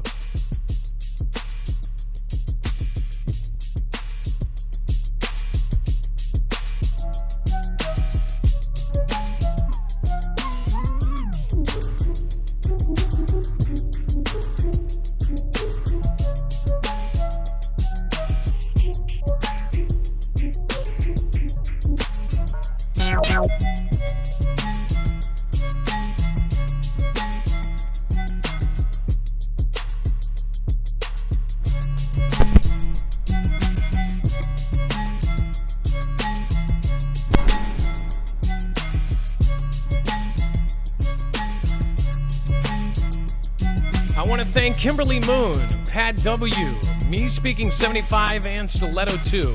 Matthew Kamaleski, Machina Opus, thanks for coming. Thanks from home. Hopsit, Hopscotch and Hopskit.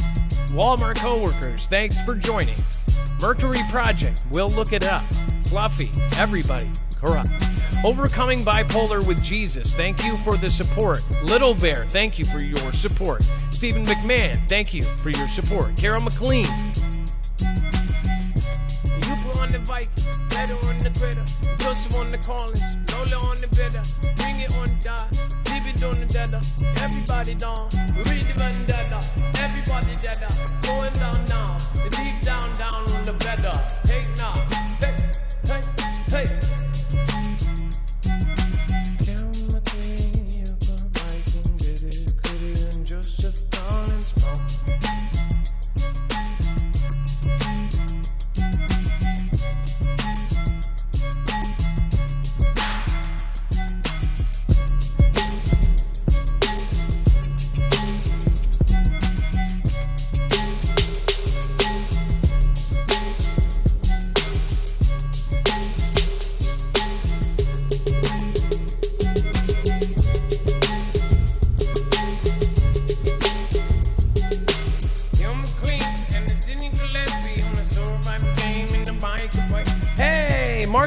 Pyres, what's going on, man? Nice to see you. Wanted a quick shout out. Mark Pyres has been going live every single day for more than years now, like 1,300 days straight. Make sure to go. He's a very creative guy. He's a very good musician. Much better musician than me, that's for sure.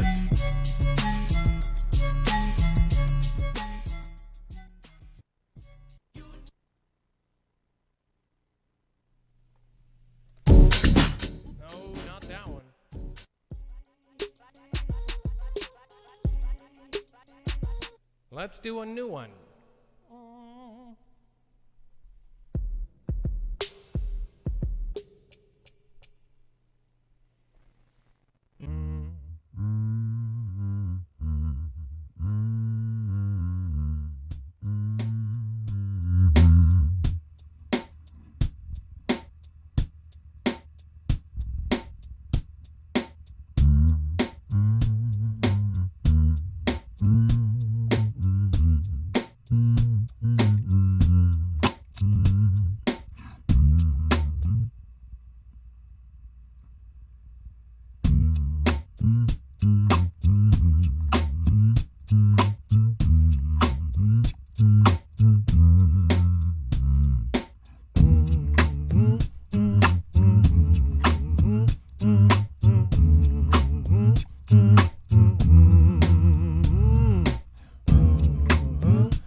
Bum bum, dee dee dee, bum bum, dee dee dee, bum.